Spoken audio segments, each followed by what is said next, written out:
For the spatial interpolation, first, water quality monitoring data were averaged annually per parameter from each station and converted into a shapefile. Next, the inverse distance weighted interpolation method was carried out in QGIS software. Then, the number of fish cages and their corresponding location were determined by using the available satellite images in Google Earth Pro. So these images were georeferenced in QGIS and were used in mapping the fish cages. Lastly, the water quality index of the mariculture zone was determined using the Canadian Water Quality Index calculator, wherein the criteria used were based on the DENR Administrative Order 2016-08, which describes the water quality guidelines and classification for marine waters in the Philippines. So CWQI was used due to its flexibility in using site-specific standards to be included in the model. So the data distribution was evaluated by finding the mean, standard deviation, minimum and maximum values for each of the 6 parameters. So as observed in the table, the nitrate nitrogen has a more clustered data around its mean, while the salinity data are more spread out. Also, the number of the observations for ammonia nitrogen and nitrate nitrogen varies with the other parameters due to the absence of reagents during the sampling period. The Kruskal-Wallis test results indicate a statistically significant difference among the water quality parameters throughout the sampling period, while only dissolved oxygen showed significant differences among the sampling stations.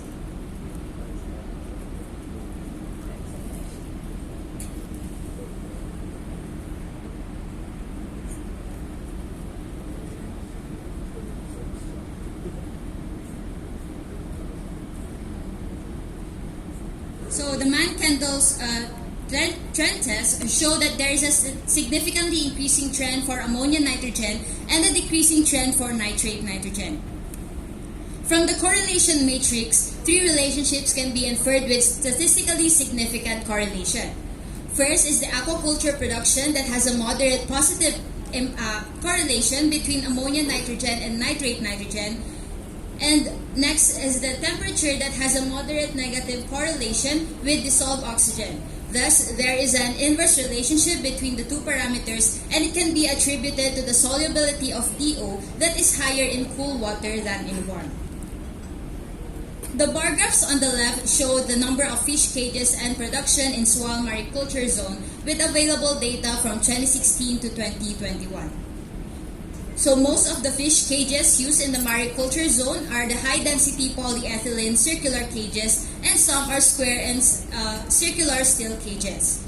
So the circular cages range from a minimum of 12 meters to a maximum of 19 meters in diameter, which can carry up to 45,000 pieces of milkfish fingerlings. And in 2010, a year after the Sual mariculture zone was launched, 343 fish cages units were recorded by BFAR, which grew up to 600 in 2013 and 750 in 2015.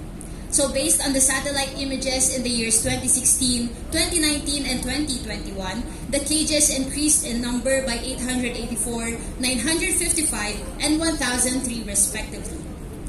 The town's mariculture park has a total area of 150 hectares, and the plan was to accommodate only 750 cages in the park. However, based on the Sual LGU records, 1,035 cages were already registered in their data as of March 2022. So this scenario exhibited poor law enforcement in the area.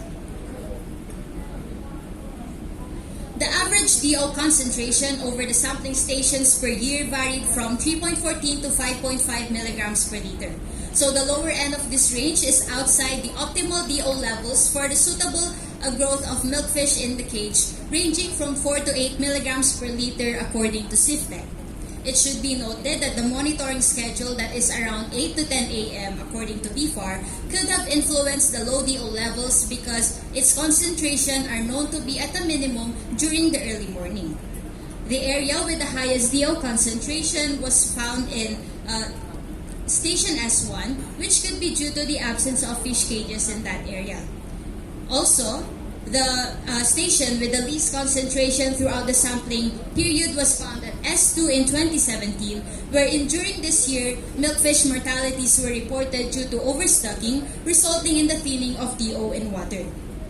In December 2018, a report stated that the critical DO levels were reached at S4, abnormally low levels at S2, S3, and S5, and low levels at S1. So these were said to be caused by the low current due to nip tide, which the water becomes nearly stagnant and decaying matters at the bottom are not adequately flushed. It can also be noted that the years 2017 and 2021 showed considerable differences in the color of the maps, having almost all of the station on the riskier side of the scale. So the high ammonia nitrogen levels in these years might have contributed to the decreasing DO due to the nitrification process and the consumption of aerobic microbes during organic matter degradation. The average temperature varied from 28.95 to 30.22 degrees Celsius, which are within the suitable temperature range for cage culture of milkfish at 26 to 32 degrees Celsius. So generally, as observed in the maps, the station with the highest temperature recorded over the sampling period was in S2, which could be attributed to its proximity to the coal-fired power plant. Although the temperatures recorded were within the allowable ranges, it is still important to monitor them regularly because fluctuations in temperature could affect ammonia toxicity, photosynthetic activity, diffusion rate of gases, solubility of oxygen, and feed intake. For salinity, the average concentration ranged from 32.17 to 34.35 ppt, and the recommended salinity level for milkfish cage culture ranges from 20 to 32 ppt. So the years 2018 and 2020 varied significantly from the other years as the salinity levels were at the lowest and highest end of the scale respectively. Salinity could have influenced the dissolved oxygen in the mariculture zone because gas solubility decreases with increasing salinity. Moreover, fluctuations in salinity could also affect the community structure of algae, microbial function, and nitrification and denitrification process that then affects the dissolved inorganic nitrogen levels in the water. For pH, the average values varied from 7.7 to 8.3, indicating alkaline water. So this range is within the permissible range set by CIFDEC at 7.5 to 8.3 for cage culture of milkfish. The maps show an almost uniform pH level throughout the sampling stations, while the 2018 map color is closer to the high end of the scale, indicating more alkaline water. So high pH values could be associated with algal abundance that utilize carbon dioxide, lowering the number of hydrogen ions released in carbonic acid. Moreover, pH is known to influence the availability of nutrients and heavy metals, the growth of organisms, and ammonia toxicity.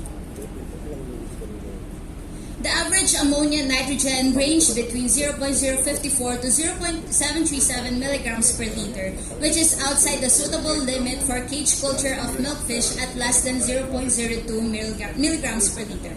So it can be noted that 2020 has a highly significant amount of ammonia nitrogen, which could be explained by the large production recorded in the same year. So the high amount of production translates to the large bulk of waste from the cages, which are rich in organic matter, nutrients, and soluble waste from the cage. Ammonia comprises a large part of this waste and is known to cause ammonia poisoning that results in slow growth, tissue erosion, oxidative stress, decreased immunity, and even death of aquatic animals. Nitrate is the end result of ammonia oxidation, and although ammonia is toxic to fish, nitrate is regarded as relatively harmless. So in the study area, the average nitrate nitrogen varied from 0 to 0.10 milligrams per liter. And although a significantly decreasing trend for nitrate nitrogen was found from the Mann-Kendall's trend test, an increase in its concentration is observed in 2020, which is significantly correlated to the increase in aquaculture production from the same year. So the nitrate nitrogen content in soil is not necessarily a problem because nitrogen is an essential nutrient for the growth of plants and animals. However, it should be maintained within the allowable limits because excessive amount could cause harmful health and ecological impacts such as eutrophication, which could further deplete the amount of DO in water. So the water quality index for Sual Mariculture Zone was computed using 5 water quality parameters according to the Class SB and Class SC classification in DAO 2016-08, which are intended for commercial and sustenance fishing. When Class SB was used as a standard, the water quality can be categorized from poor to marginal, which means that the mariculture zone has poor to marginal conditions if used for the propagation of shellfish and the spawning of milkfish and similar species. It is also observed that all the stations have a poor ranking in 2020, which could have resulted from the high density of production in that year. When Class SC was used as a standard, the water quality has poor to fair condition if used for the propagation of and growth of fish and other aquatic resources. So generally, Station S1 had better water quality than the other stations, which may be due to the absence of fish cages in that area. Moreover, the stations were observed to have improved WQI in 2021 relative to 2020. So the water quality of the mariculture zone generally ranked marginal, with few sampling stations having poor quality. So these results are found to be largely influenced by the dissolved oxygen levels, followed by ammonia nitrogen, which were mostly outside the acceptable range for classifying marine waters as Class SB or Class SC. So to conclude, the Kurskal-Wallis test revealed that all the parameters varied significantly throughout the sampling period, and only DO was found to have significant variation among the sampling stations. Ammonia nitrogen has a significant increasing trend, while nitrate nitrogen has a significant decreasing trend based on the Mann-Kendall's test. The variables that moderately correlated from the Spearman's correlation matrix were DO and temperature, and production and ammonia and production and nitrate. So Sual Mariculture Zone has marginal water quality based on the CWQI calculator, which implies that it had conditions that often depart from a desirable quality and were frequently threatened or impaired when used for growing fish and other aquatic resources. Based on the findings of the study, the local government of Sual should strictly enforce policies and ordinances that protect the mariculture zone through proper aquaculture operations and management.